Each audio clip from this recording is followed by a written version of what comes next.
I'm off to start the Affric Kintail Way.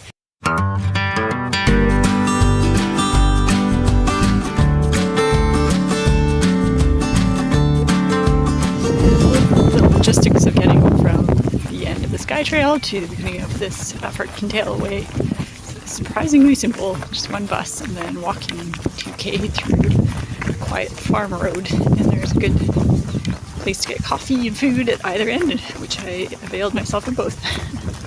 The nice thing about not spending any money on my accommodation is that I'm not hesitating to just get as much coffee and food as I want when I have the opportunity, which is not very often. I'm really hungry still. I got hiker hunger, so I was gonna stop back there, set up my stove, and then a really angry sheep came along and basically told me to just scram, so I did. I'm gonna eat here. Our sheep is just staring at me. The trail here is so easy to walk on compared to the Skye Trail.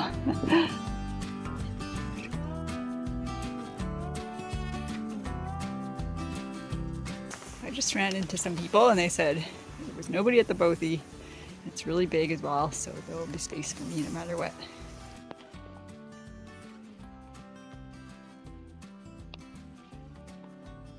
So I'm curious if I'll feel slightly less creeped out sleeping in here alone versus in a tent, or more. It's kind of creepy in here. I just read about this bothy.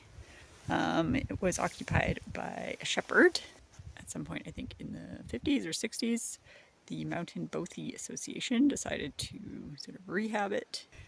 So something that's different about bothies versus huts that are elsewhere on the continent in Europe. It's more basic. For one thing, you wear your shoes right inside, whereas in Europe, continental Europe, in a hut, that's a big no-no. There's no running water. There is a stove that you can bring your own coal for. There's no indoor bathrooms. There's no food service. Nothing like that. It's very basic. Just platform beds, place to sleep, place to cook and eat, maybe sit. And the other main difference is that they are free. They are maintained by an association. A lot of them are in memoriam to somebody. The last one was in memoriam to somebody who actually died an hour away from my hometown back in BC, but it was a young Scottish man. Yes, anybody is welcome to just come and stay here, and I just read the guest book, and there's people from all over the world have come and stayed here recently. They stay with their kids and everything. There's drying racks inside. You can hang up your stuff. It can be really social, I think, although not tonight because I'll be alone. Yeah, it's pretty great.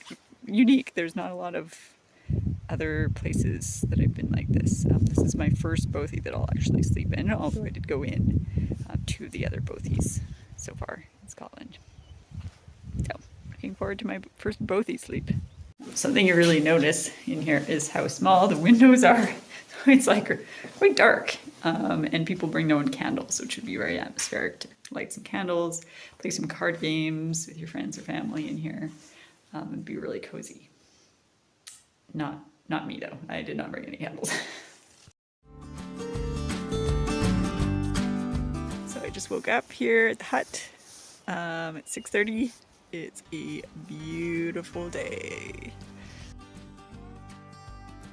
I think it's supposed to stay nice all the way into Inverness. I was the only person here last night. I had such a good sleep. There was only one really spooky noise. I've got about 23 kilometers I want to hike today, tomorrow, and the next day. Wild camping tonight again. There's definitely a leak in my air mattress. It must be a slow leak because I only have to blow it up once or twice at night. Because there's really not a lot of forgiveness in this air mattress. So I was feeling a little bit over it last night. I was kind of looking forward to not hiking anymore. But this morning, total change of mood. I can't stop smiling at the view behind me. It's so awesome that I got to stay there. For free. by myself in this amazing landscape. And the sunshine is such a game changer. And just, this is so much better than the office. Okay, so my feet feel good today because my shoes and socks are finally dry. Yesterday it felt like I was walking on sandpaper all day. So I really did this hike, in terms of scenery, I'm doing it backwards because I did the most scenic part back at the beginning. And it's kind of getting more and more mundane as I go, although still beautiful. I kind of know that the scenery is like the really dramatic stuff's behind me, and that's okay.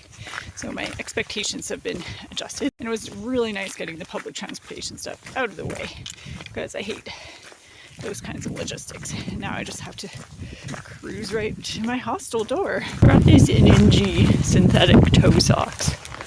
I love them. And in the past I've been able to wear them about 5 days or more before they start to smell rancid. And on this trip I think I wore them like 2 days.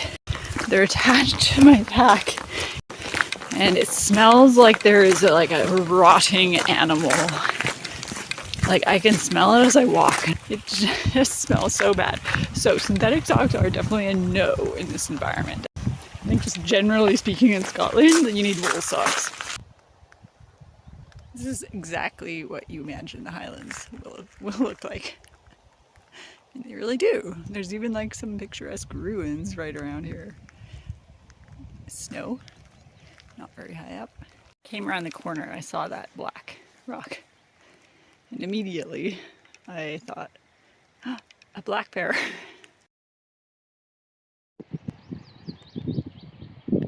Super easy to follow this trail. So it's just after noon. Decided to stop and have coffee. And all the trees have been like savagely torn down just recently. So I think they're working on the road. Maybe this is part of their rewilding scheme, but it's quite unattractive over here.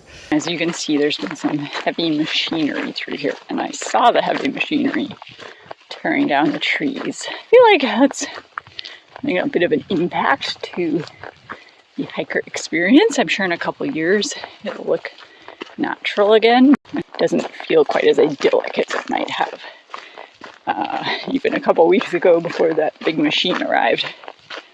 Looking for a good camping spot in Scotland is like an Easter egg hunt for grown-ups.